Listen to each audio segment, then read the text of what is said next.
Welcome home to USA Global TV and Radio, a place where dreams take flight, with authentic storytelling, diverse perspectives and meaningful conversations, where global stories unite and bridges are built beyond all borders. Discover world-class education, entertainment, hope and inspiration. Together, we're building bridges worldwide. Subscribe to our channel, USA Global TV. Download our app, USA Global TV. Be our guest or join our team. Visit usaglobaltv.com. Thanks to our founder and executive producer, Dr. Jacqueline Kerbeck. Music score by Yeffy Tang from Cloud Road Music. Voiceover artist Mike Porter. Creative direction by Paul Garcia. USA Global TV and Radio, your home for global connection. All rights reserved. This video and its contents are the exclusive property of USA Global TV and Radio. Unauthorized use, duplication or redistribution in any form is strictly prohibited. USA Global TV and Radio proudly presents The Corner Bookstore, hosted by Red O'Loughlin.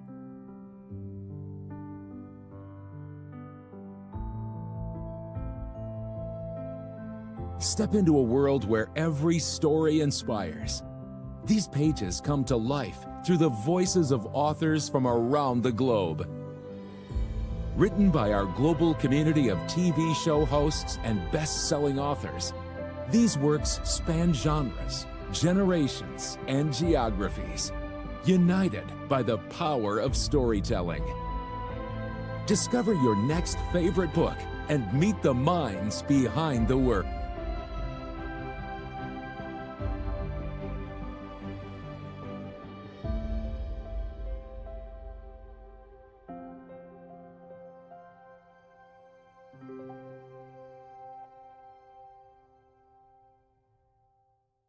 Thursdays, only on USA Global TV and Radio.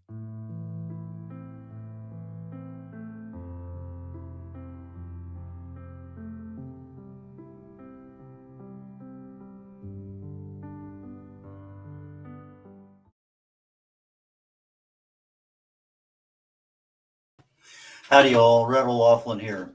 We're on the Corner Bookstore on the USA Global TV and Radio Network. And our guest today is Bill Brown, and I'll be bringing him out in just a brief moment. Quick note about me, I'm a TV host chair, do 3 shows every Thursday, back to back to back. This is the first one. When I'm not doing that, I research the human body at the cellular level. Chemically speaking, I look for cause and effect relationships. Treat a cause, fix a problem. Treat symptoms, and you'll always be treating symptoms. So the focus primarily that I look at is longevity, age-related diseases. What can we do to make our later lives, our retirement years, much better, that we can just truly enjoy life? That's my real focus. I speak on it. I write about it. I have over 1,000 original content articles on some aspect of health and wellness on LinkedIn, about 1,500 on my website. Besides that, I publish books. I've done about 50 books for other people. In fact, I just published one this past week for somebody, I think, in Mississippi. I know it's in the United States, but I did one last month for a guy in Dubai, which is kind of an interesting one with the time zones. That being said, my guest today is super. I'm really looking forward to him. I met him at a recent veterans event. He was one of the keynote speakers at that event. And after things were over, I went over and chatted with him, bought his book, and we chatted a little bit. He said, hey, I'd love to have you on my show. And here he is today. Bill Brown, please join us. Red, it's a pleasure to be on with you. Wonderful to meet you at that event you spoke of, and I've been looking forward to our little chat today. Well, when I was doing some research on you, we're almost the same age. Your birth month and date is almost the same as my wife's, 1 year apart. Okay. So I'm a year older than you, which means that we both got an invitation to Vietnam, but way back when. You were in Saigon for a while, and I was flying out of Cam Ranh Bay and a couple other places. So Nice. so that was a long time ago. And then, you get out and you start doing other things. But you happen to pick up, from what I understand, a very unique perspective when you were over there with regard to your job in the military and your job after you got out of the military. Tell us a little bit about that. Well, it was interesting, Red, and you were at risk somewhat. I was not. I wound up, I began in Long Binh at U.S. Army Vietnam headquarters, And I was what I think we call a war correspondent, although I really didn't think of it that way. But a buddy of mine who was in my unit called himself a war correspondent. So then I guess I was one too. And our jobs with USRV headquarters, the public information branch, was to travel if we so chose. We had blanket travel orders to go anywhere we wanted in Vietnam, interview soldiers in any capacity, talk to them about their jobs, etc. And then I would go back with my audio tapes to a studio I had in the air-conditioned headquarters. So what a job. Nobody had a good job like this except me. And then I would put together some voiceover information and would use the soldier's voice to describe what he was doing and send that in about a 3.5-minute package back to his hometown radio station, whether it be Omaha, Nebraska, or wherever in the United States, so the people back in his hometown could have a good idea of what he was doing. I did that for about 6 months. Then I got a chance to be transferred to AFVN in Saigon and be a sportscaster. And that's what I always wanted to be in my life, a sportscaster. But my first job in TV was in San Antonio, Texas, right after college. And I was not a sportscaster there.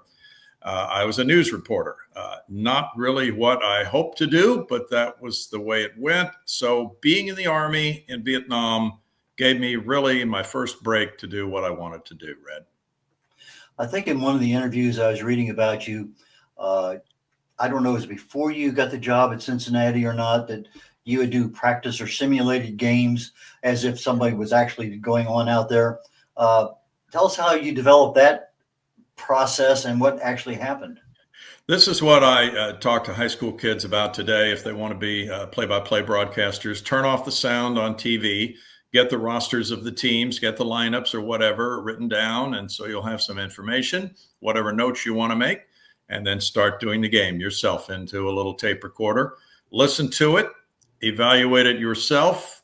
If it's not very good, do a game the next day. Keep on doing that until you think you're getting pretty good, and then let a professional evaluate the tape for you and give you some suggestions. And that's still the process that we're using today, Red. So this business, even with all the technology and everything, hasn't changed all that much.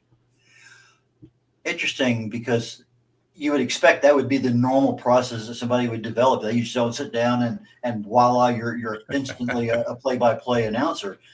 There has to be some workup of it. And obviously you sit in the booth or you sit behind somebody who's doing it, you get a chance to observe it, but you don't get those invitations to sit behind somebody's chair and listen to the game and see how they do everything. No, and I tell kids, look, if you want to have your own YouTube channel or whatever, and one young lady did get her own YouTube channel. She set up a little studio in her home. She had some artwork behind her, and she used some graphics and put together some tapes. And I think that's really a big reason that she has improved so much. And she's right now at North Texas University. She'll be a senior, and she's making wonderful progress in the business. So it's still the old-fashioned way to do it, but I think she's doing it the best way, Red. Okay, well, let's get back to the focus of our show today, the Corner Bookstore. You just had a book literally come out this month, right? Yes. Wartime Athletes. That ties in a little bit with your background. And so tell us about the book. Why did you write it? How long did it take? Give us a little bit of information about it. Sure, Red. About Veterans Day last year, we have a middle school that's a few blocks from where we live, and they have a really nice ceremony for veterans. They invite all the kids to come, and they have some breakfast sandwiches for the veterans in the area. They have their orchestra playing patriotic songs. A couple of the kids give patriotic speeches, and they needed a speaker, so they invited me to do that. And then I also spoke at another Veterans Day ceremony we have a little park for veterans here near Town Lake in Cypress, where we live. And so we have a gathering on Veterans Day every year. We'll get 30, 40 people from the area to come out. Speeches are at a minimum, but I needed material, Red, for both of those speeches. And I really didn't have any. So I had to do some research. And I started reading about a lot of athletes, of course, since that's the world I've been living in for my whole life, and their service in all the different branches during the various world wars. And I got very inspired by reading those stories. Then I decided I would start writing some of those resumes about those people on Facebook, tell their stories a little bit, and got some good feedback from that on my Facebook page. So I asked a few people, do you think there would be a book in this? And they felt there was. And that's how the book started. And then it just, of course, as you know, one thing leads to another. You read one book about World War II, you want to read a book about Vietnam, et cetera. And it just spiraled into Wartime Athletes. That's not your first book, though. No, sir. That's my 13th. Okay, but you have another one on baseball you released a couple of years ago, right? Yes, I've done several on baseball, the Houston Astros, my former employer before I retired. And and then last year I actually did, since I felt I had done all the writing on the Astros I could possibly do, I did one on the 1964 baseball pennant race, and the St. Louis Cardinals were kind of the central focus of that, and that is baseball's bizarre season there. A lot of bizarre stuff going on. Some people claim that there's not enough action in baseball, and they lose interest. They would rather, get more involved in something that's actively going on all the time. Right. But I fell in love with baseball way back when. I guess the real reason I fell in love with baseball is Mickey Mantle, probably more so than anything else. And then Yogi Berra and some of the other ones, and you start tracking things around, and you kind of emotionally get involved. And then Maris came into the picture, and this thing, it's just kind of exploded, and I kept that. And then Nolan Ryan entered in, and I was super happy with everything until the Astros didn't re-sign him. So I stopped going to the Astros game, and I started watching him on Texas Rangers. Anyway, that's about me. But yes. But it's just, you follow the celebrities, you follow the athletes. There's a lot of draw there, and you're seeing them all the time. You get a chance to highlight their good and their bad, and enjoy both ends of the career. When they come on and when they leave, it's an amazing area, because people don't spend more than 20 years in a professional field nowadays. True. When you and I came out of school, some of our buddies would go to work for IBM, and they would work for IBM their entire careers, or some other major corporation. And that was the world back then. Now there's a lot of movement, a lot of career movement for these young people now. Yeah, we had one guy that I do remember. He had more patents than he had years with the company. He had 43 years with the company. That is fantastic. I wish I could be that inventive, But how long did it take you? Let's concentrate on the latest book here, the Wartime Athletes, because there's a lot of good information in that. How long did it take you to write that? Started in November, finished in April, and then I did an audio book, which was fun also. So it's quick for a book. I think most people would say, well, if you don't spend a year, you haven't done your homework on that. And there's something to be said for that. And maybe my attention span isn't what it should be, but it's about 80 profiles of different professional athletes. So a little slice of Bob Feller, and a little dose of Pat Tillman, et cetera, things like that. So it moves, I feel, pretty quickly. I bought a book on World War II, and by Victor Davis Hanson, and I think some of our viewers may have read some of his books. He is a history expert, and he called it the Second World Wars, plural. And I was just really curious about that. Well, it really was two different wars, one against Germany, one against Japan. And this book was, I think about 900 pages long, and just a marvelous book, one of the best books I've read. There's only one Victor Davis Hanson out there. The rest of us should not attempt to do 900-page books. And ironically, that's to me an ideal size. I like that 900 to 1,100 pages. I can't think of her name right now. Colleen McCullough. Okay. She wrote maybe almost a dozen books on Caesar, starting with his grandfather. And I just fell in love with her writing and everything going on back in that period of time. But I pick up a book and I get about 2/3 of the way through it. I'm 700 pages. And I'm starting to see, I only got that much left. little bit of withdrawal happening already. Well, you're a more ardent reader than I am. I'm a sports guy, so I like quick books. So when you write your book, how long does it take? I mean, obviously it takes a few months to write it, but editing for most of us is a skill set that we don't have. It's something we pay for, share with somebody else or many people. How's your editing going? Not well. I would be inclined to agree if somebody wanted me to edit a fairly simple book for them. But as you said, editing for most of us does not go well if we've written the material. I ran into a problem, and I will go ahead and put it on the line for you. I don't like to hire other people to do that, but some friends have done it for me on other books. This time, Amazon is starting a new division helping people to get published. And you go through a company called Kindle Direct Publishing, which is a division of Amazon. And they were offering a service involving editing and a book cover. And I really needed a book cover.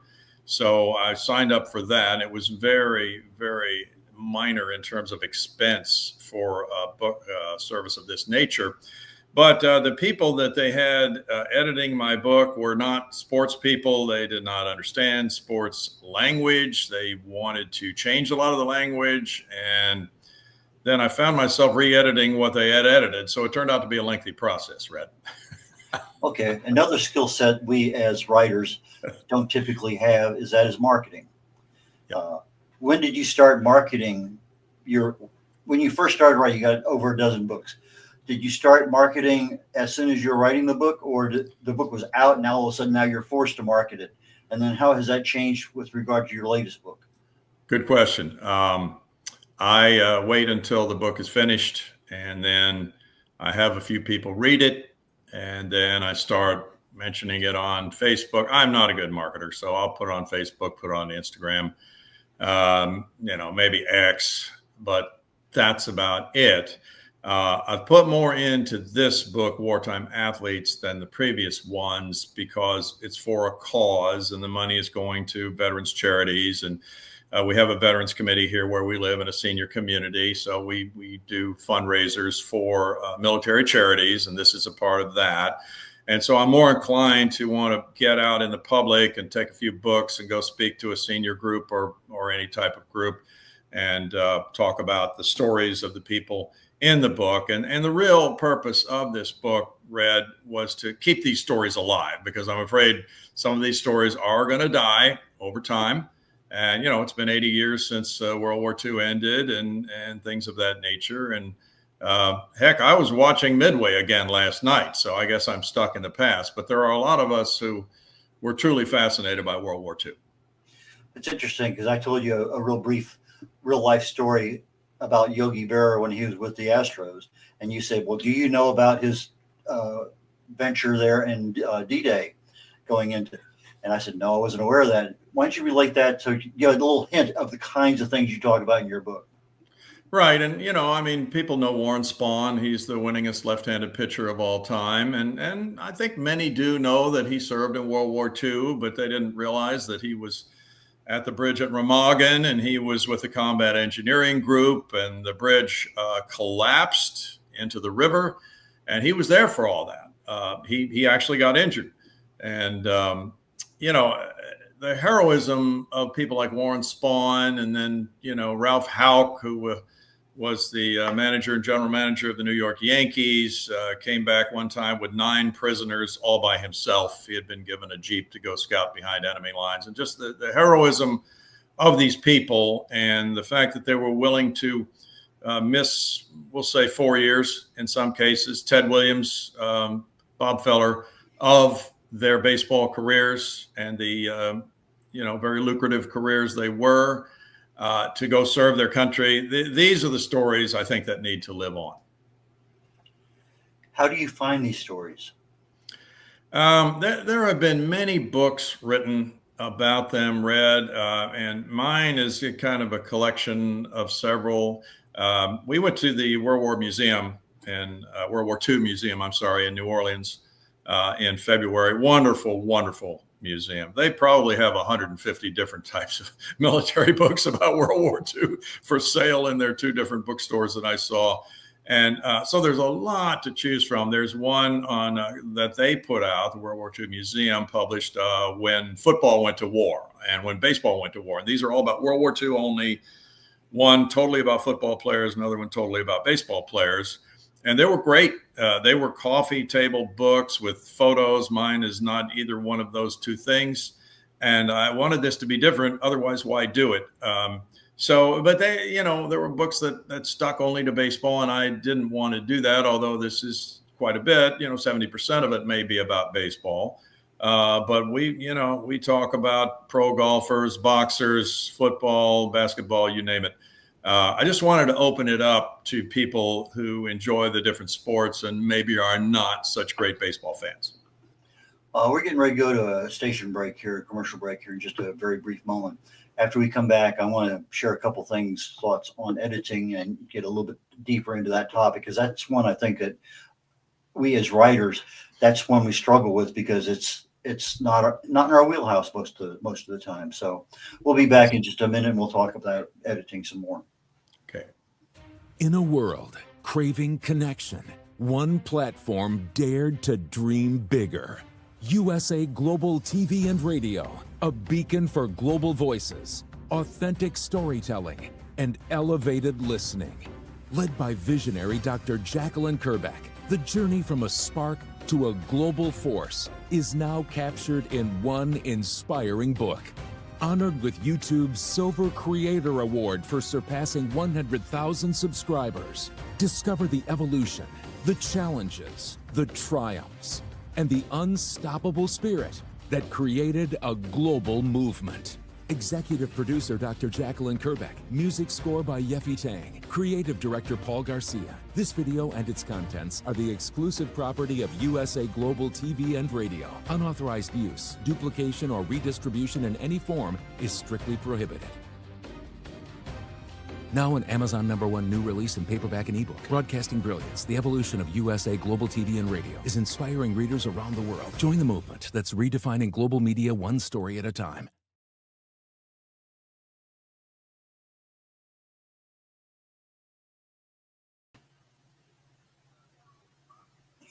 Howdy, Red O'Loughlin here on the Corner Bookstore on the USA Global TV and Radio Network. I am super honored today to have Bill Brown, former play-by-play announcer with the Houston Astros, as my guest today. His latest book just came out literally August of this year, just a week or so back. Please join me back up here on stage again, Bill. Thank you, Red. Great to be on with you. One of the things I do is I have neighbors, friends, colleagues. I come over to the house, have a little bit of dessert, glass of wine or 2, and I hand out random chapters, a clipboard and a red pen. And because I write on technical subjects, I say, if anything there doesn't make sense, a word, a paragraph, just circle it. And I get a bunch of feedback.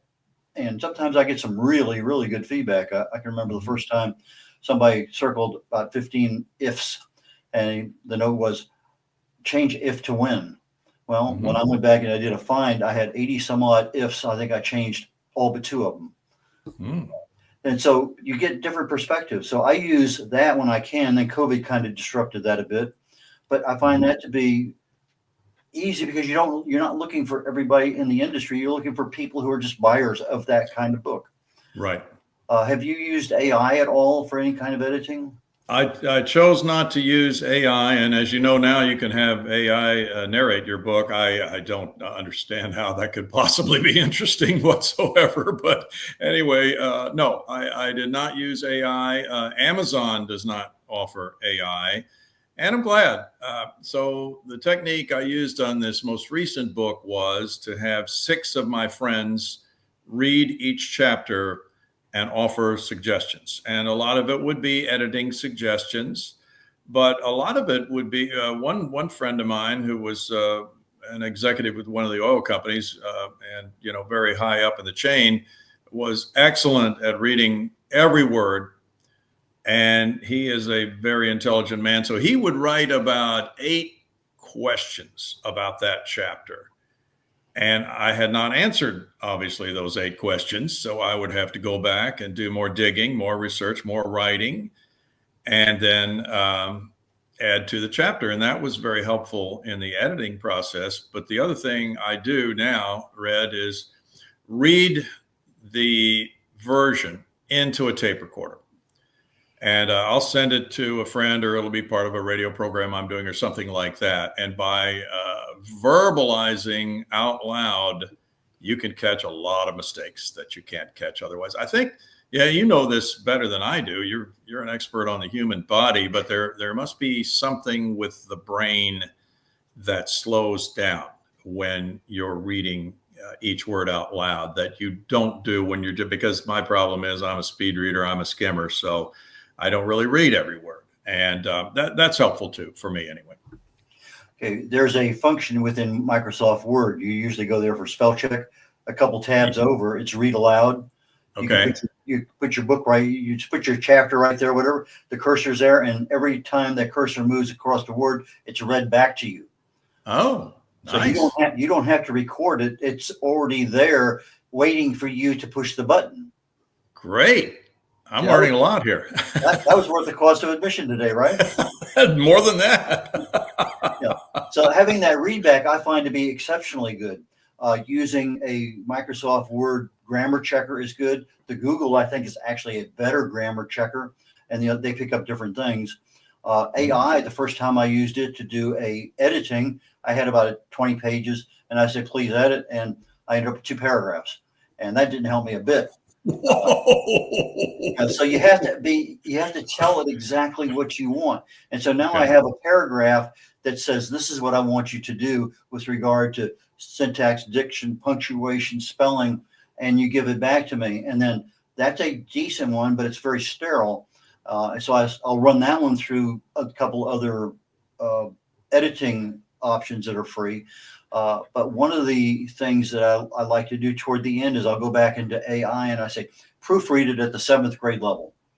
And so now it's taking some level of my complexity with chemical terms and other things and kind of downplaying it a little bit so I don't have hit you in the face with stuff you don't know all the time.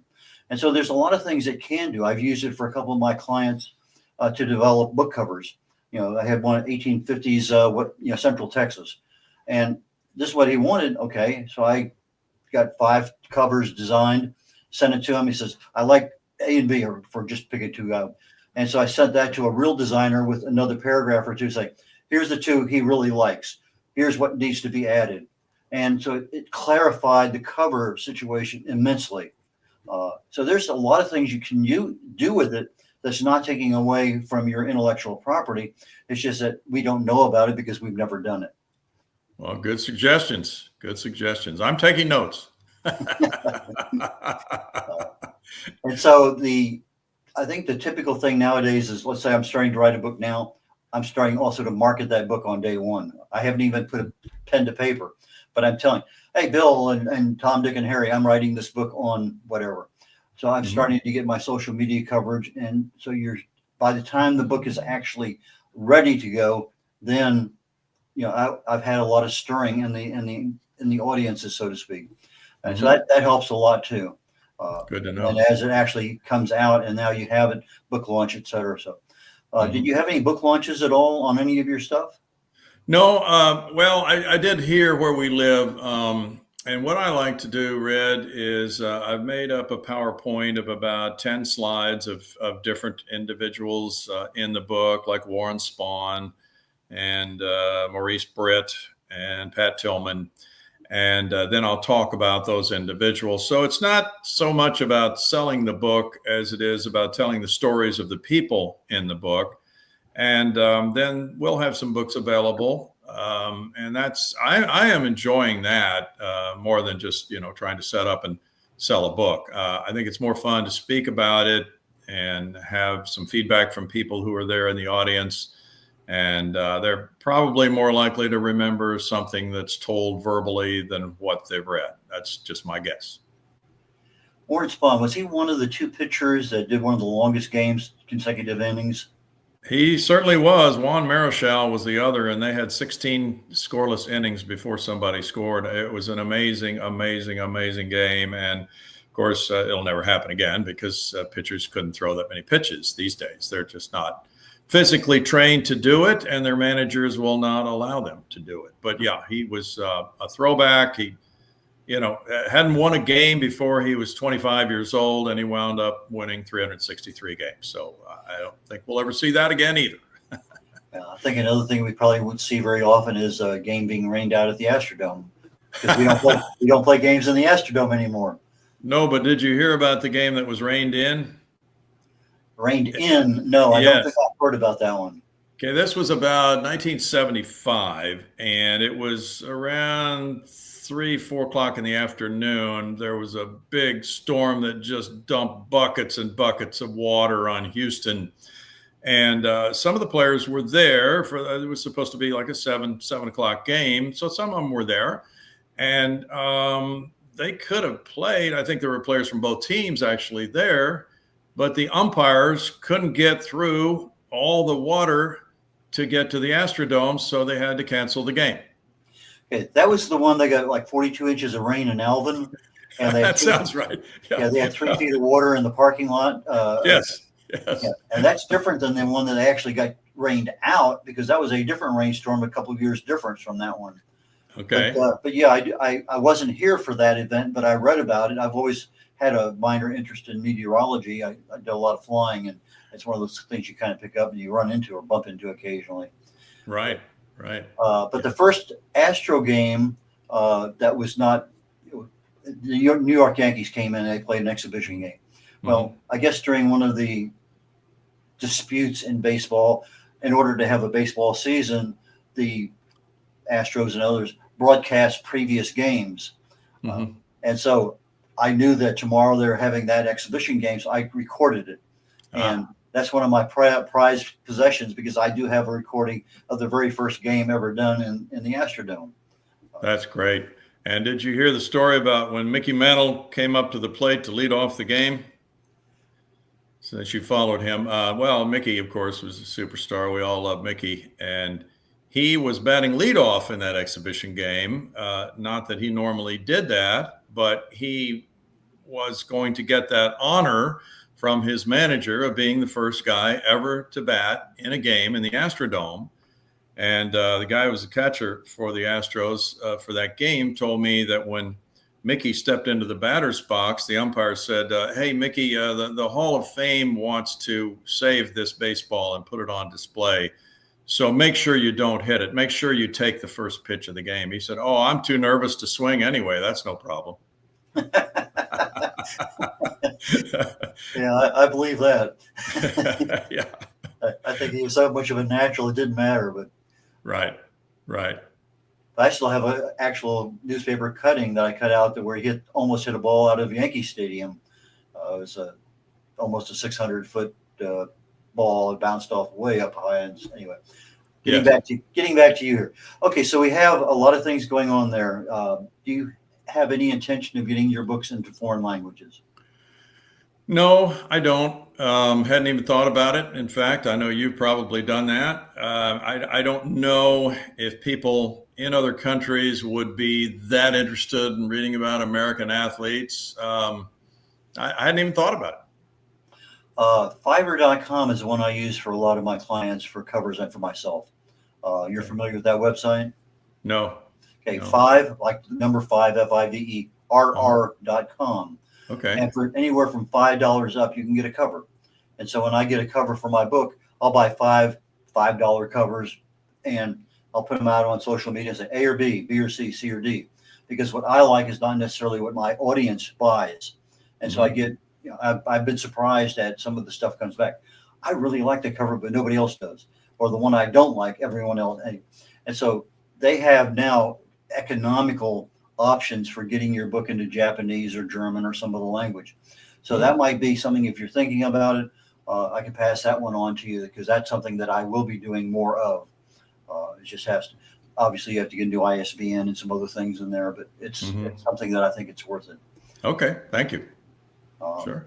And when you do your books, do you send them to, you mentioned the World War II Museum in Mhm. New Orleans. Do you Mhm. send your books to some of these other museums?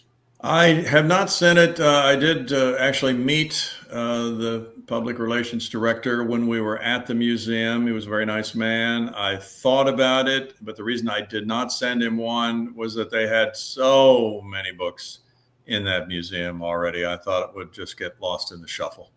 Okay. How about libraries or schools and other places?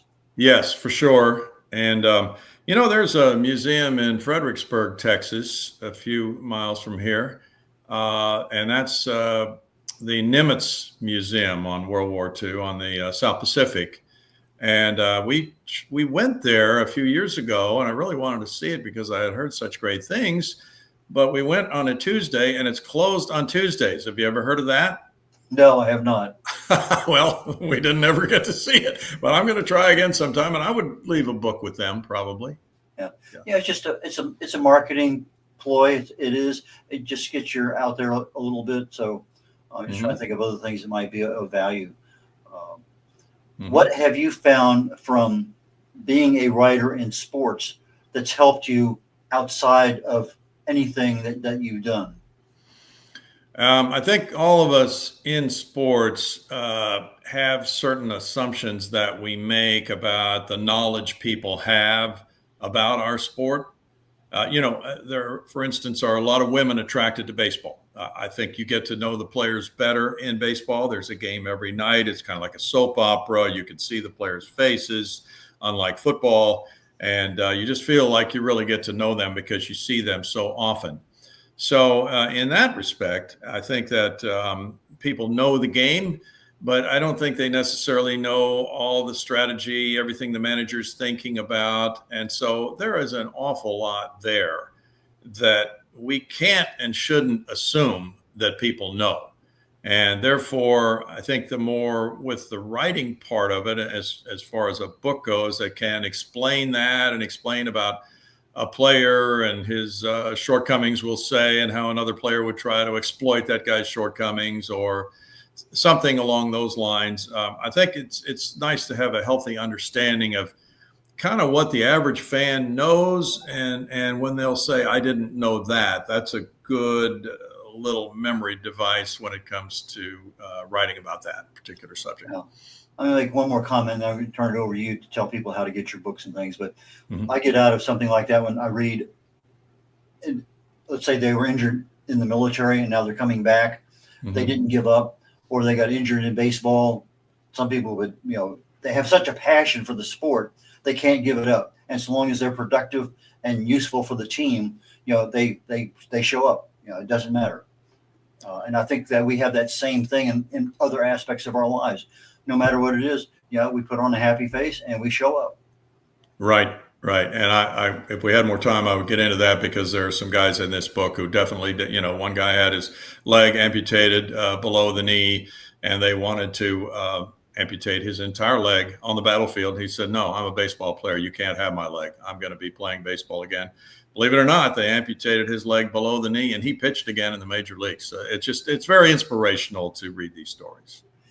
How do people get in touch with you? How do they buy your books? They could email me at bbastro@aol.com.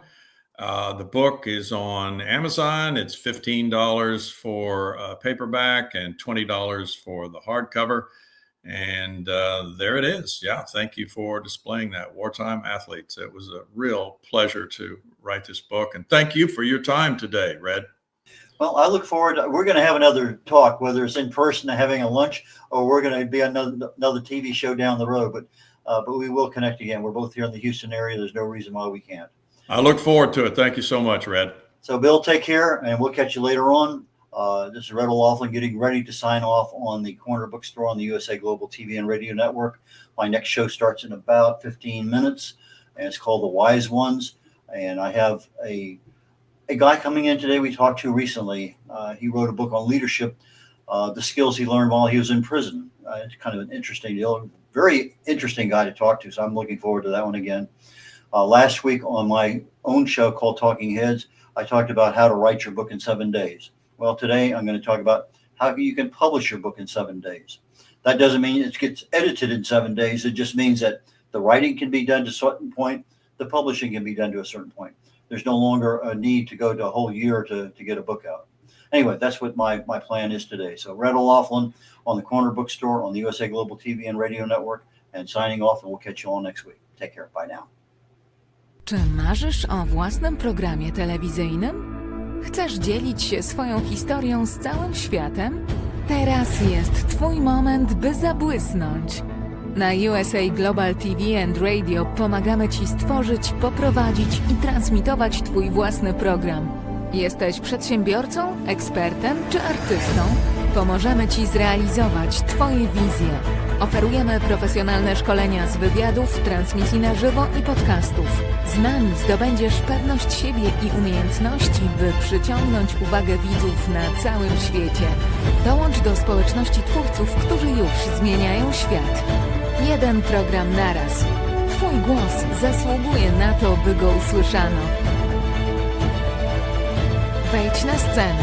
Poprowadź własny program w USA Global TV and Radio. Zarezerwuj rozmowę wstępną na stronie usaglobaltv.com. Copyright 2025 USA Global TV and Radio. Wszelkie prawa zastrzeżone. Obowiązują warunki. Dowiedz się więcej na usaglobaltv.com. Get ready to wear the brand that's changing the world of media. Introducing the official USA Global TV and Radio online store. From our TV show hosts to our incredible global guests, you asked, we delivered. Rep your appearance with pride. Whether you've been on air, hosted a show, or tuned in, we have something just for you. Visit us at usaglobaltvradioshoп.myspreadshop.com and start shopping today. Check back frequently. We're dropping fresh new designs all the time. Showcase your role in our global community.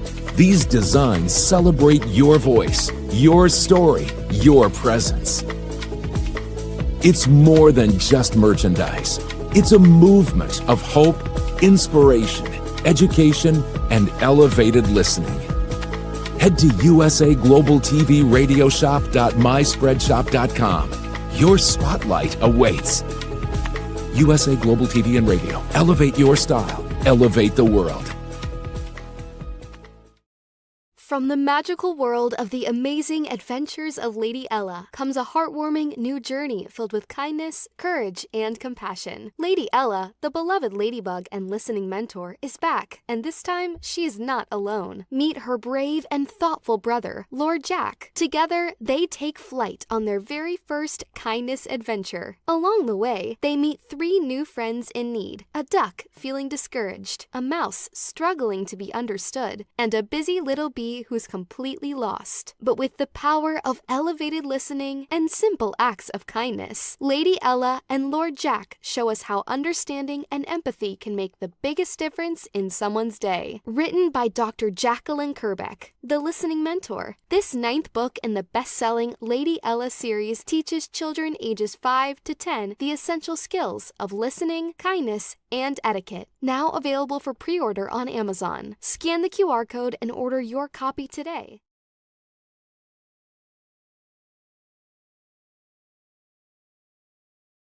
Thank you, viewers and listeners of USA Global TV and Radio, for joining us today. We're honoured to have your time and attention as part of our global community. At USA Global TV and Radio, we believe in the power of authentic conversations, meaningful connections, and creating a world of possibilities together. Want to be part of something bigger?